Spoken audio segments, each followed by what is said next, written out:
The Americans basically spent a lot of resources to save the pilot. It took 48 hours, and the CIA created a lot of distractions. And the Americans spent a lot of resources to save the man while the Iranians were trying to capture him, okay? And this led to the destruction of very expensive American planes. Okay, these are called C-130, so they're transport planes. And they were destroyed in the rescue operation. Now, the American story is that these planes were caught in the sand. They couldn't lift off. So Delta Force, the commandos who are trying to save the pilot, they blew up the planes themselves, okay?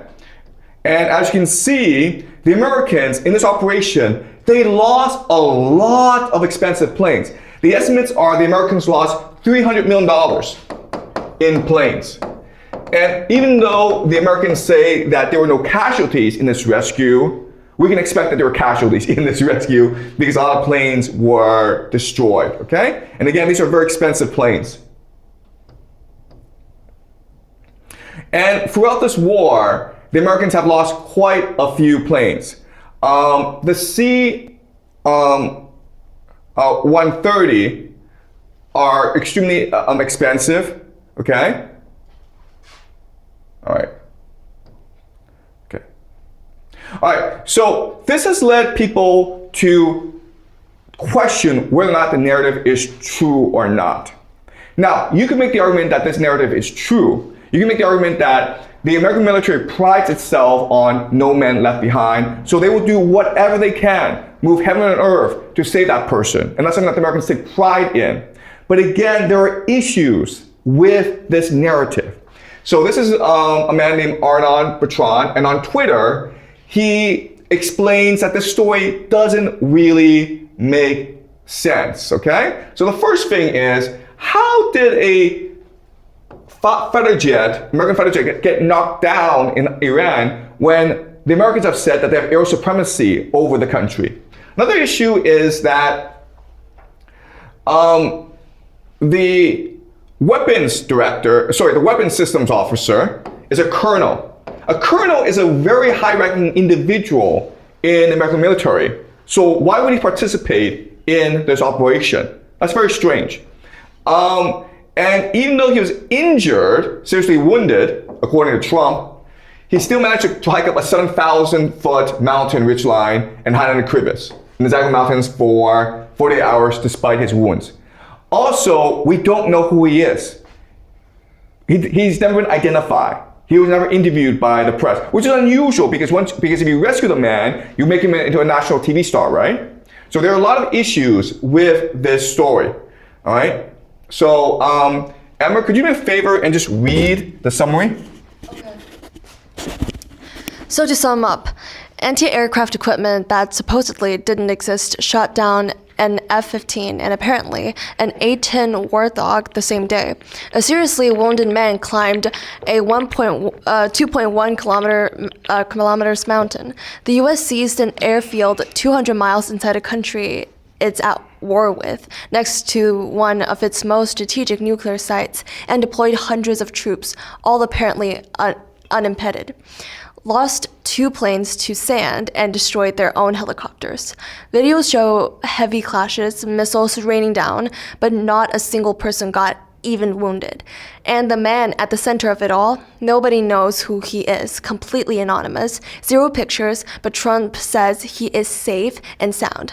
And so is the rescued A-10 Warthog pilot, who also remains anonymous. Okay, so again, this story makes absolutely no sense. We don't understand why they had to build an airport. We don't understand how these planes got destroyed. And the fact that there are no casualties absolutely makes no sense whatsoever, okay? So maybe something else is going on.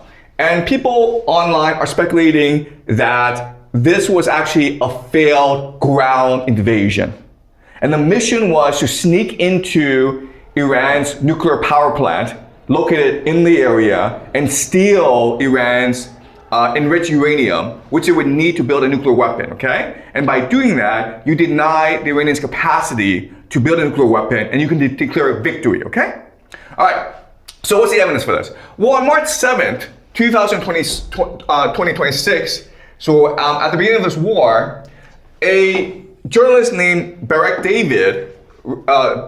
Ravid wrote an article in Axios, which is a Washington-based media outlet, saying that the U.S. is considering sending special forces to seize Iran's nuclear stockpile, okay? Now, Barak Ravid is famous in Washington, D.C. because he's very close with the Israelis. He himself is Israeli.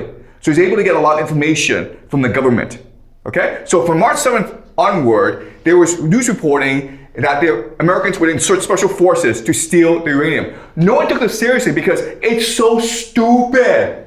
Are you seriously gonna send in like 100 guys into the middle of Iran and like hope they can sneak into a military base and steal that uranium and then run away? That's just retarded. No one would do that, okay? So everyone's like, this is just a psyop. This is just disinformation, okay? No one took this seriously. I didn't take this seriously at all. But then, a week ago, the Washington Post leaks a Pentagon plan to do exactly that. And it's a very detailed plan that involves hundreds or thousands of troops, okay? And the idea is to build a landing strip near the power plant in order to land forces, in order to land equipment. So this is a very detailed plan. The problem, so when this first came out, again, I didn't take it seriously because this is so retarded. Are you seriously gonna build an airport by yourself in the middle of Iran and hope the Iranians don't notice? And you're gonna land 1,000 troops in the middle of mountains where they're gonna rain missiles on you? It makes no sense whatsoever, okay? But unfortunately, if you just look at what happened this weekend, this is the plan they used. Where they sent 155 aircraft to try to create a landing strip. They sent in special forces. It was exactly the plan that Washington Post reported on, okay? But then the question is, wait a minute here. This is a top secret military plan. How did the Washington Post get this? Well, the answer is because we assume that some generals gave it to them, all right?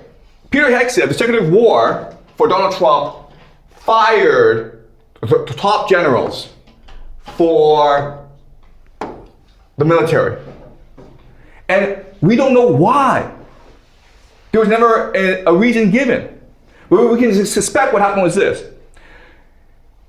Donald Trump asked the generals to come up with a plan to steal the uranium. And the generals are like, let's just humor him, okay? Let's come up with this stupid, insane plan that there's no way this guy would agree to, and then we'll forget about it. They presented Donald Trump, and Donald Trump's like, this is a brilliant plan. This is a great movie. Let's do this, guys. The generals are like, oh my God, he is insane. Oh my God, we are so screwed, man. And they refuse to carry it out. So Peter Hegseth is like, well, then you're fired, okay? And then Peter Hegseth orders the new generals to execute this plan.